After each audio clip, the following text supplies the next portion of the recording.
안녕하세요. 날마주기로 11월 7일 큐티 가이드입니다. 오늘 함께 보실 말씀은 요한일서 4장 19절에서 5장 3절의 말씀입니다. 요한이 우리에게 말하고 있는 계명의 의미와 가치에 대해서 본문 우리에게 분명하게 설명을 하고 있음을 보게 됩니다. 하나님을 사랑한 자들의 모습이 어떠해야 하는지 살펴보고 있는데요. 그것이 우리에게 어떤 의미를 주고 있는지 함께 말씀을 살펴보고 은혜를 나누기 원합니다. 1번입니다. 요한은 하나님을 사랑한다고 하면서 형제를 미워하는 자에 대해 무엇이라고 말합니까? 20절입니다. 누구든지 하나님을 사랑하노라 하고 그 형제를 미워하면 이는 거짓말하는 자니 보는 바 그 형제를 사랑하지 아니하는 자는 보지 못하는 바 하나님을 사랑할 수 없느니라. 하나님을 사랑한다고 하면서 다른 사람을 사랑하지 않는 사람은 거짓말쟁이다라고 분명하게 본문에서 이야기를 하고 있습니다. 요한이 말하고 싶은 것은 그리스도인들 중에 하나님을 믿고 살아가도 자신의 형제를 사랑하지 못하는 자들이 매우 많다라는 것을 설명하고 있는데요. 사랑하지 않는 그 정확한 이유는 그 사람들을 향한 행동과 모습을 통해서 분명하게 드러나게 되는 것이고 그 드러남은 반드시 하나님도 사랑하지 않게 된다는 결과로 이어지게 된다는 것을 요한이 설명하고 있습니다. 즉 우리가 하나님과의 관계만을 집중하여서 살아가고 있지만 하나님과의 관계 가운데 드러낼 만한 것은 내 옆에 있는 형제를 사랑하고 있느냐 없느냐에 대한 결과값이 등장하게 된다라는 것이죠. 하나님의 사랑은 이러한 한계에 머무는 신앙이 아니라 그 한계를 뛰어넘을 수 있는 신앙으로 바뀌어지기를 원한다라는 것을 요한은 우리에게 이야기하고 있음을 보게 됩니다. 2번입니다. 우리가 받은 계명은 무엇입니까? 21절입니다. 우리가 이 계명을 주께 바라다니 하나님을 사랑한 자는 또한 그 형제를 사랑할지니라. 다른 사람의 행복을 위해 자신을 내어줄 수 있는 사람만이 하나님을 사랑할 수 있다라는 것이죠. 굉장히 어려운 문제인 것 같고 어려운 의미가 있습니다. 그러나 동료 그리스도인들에게 내게 주어질 사랑을 전달할 수 있다면 그것은 곧 하나님의 사랑을 나타내는 좋은 시작이 되고 증거가 된다라는 것을 설명하고 있습니다.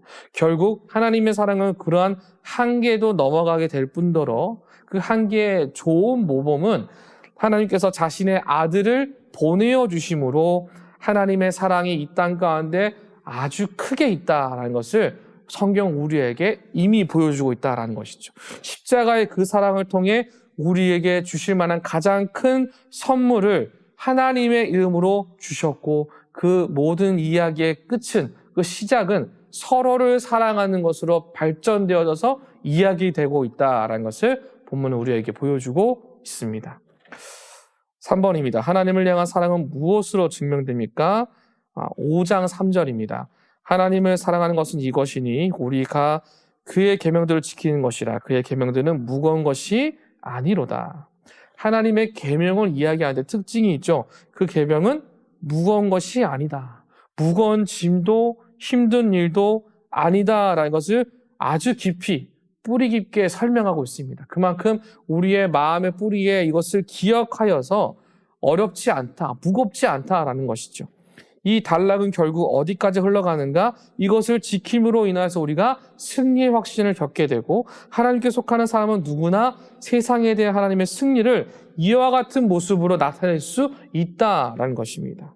승리하는 믿음의 내용은 매우 그리스도론적이며 그것은 예수가 하나님의 아들인다는 사실을 믿는 자들에게 나타날 수 있는 귀한 증표가 된다라는 것이죠. 결국 하나님을 향한 사랑은 우리에게 주어진 이 계명이 무겁지 않다는 것을 삶의 현장에서 가볍게 나타낼 수 있는 것. 가볍게 나타내기 위해선 마음이 무겁지 않아야 된다는 것을 우리에게 보여주고 있습니다. 4번입니다. 하나님을 사랑하는 자가 이웃을 사랑해야 하는 이유가 무엇인지 묵상해 봅시다.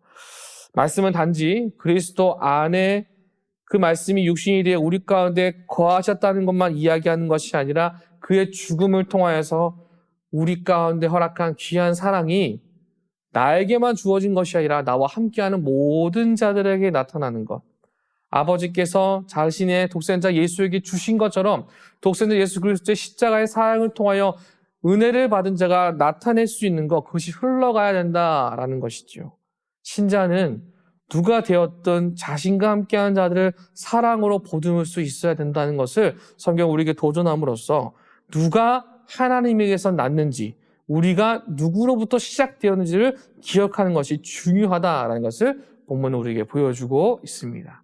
이 아침에 오늘 하루를 시작하시면서 하나님과의 사귐 속에서 살아가는 사람은 나와 함께하는 사람들을 하나님의 사귐 가운데 초대할 수 있는데 그 초대하는 방법은 서로 사랑하는 것입니다. 여기서의 사랑은 축복해주고 권면해주고 아껴주는 것입니다. 어렵지 않습니다. 무겁게 생각하지 마시고 우리가 가지고 있는 가장 최선의 것으로 그리스도의 사랑을 증거하고 나타내는 것.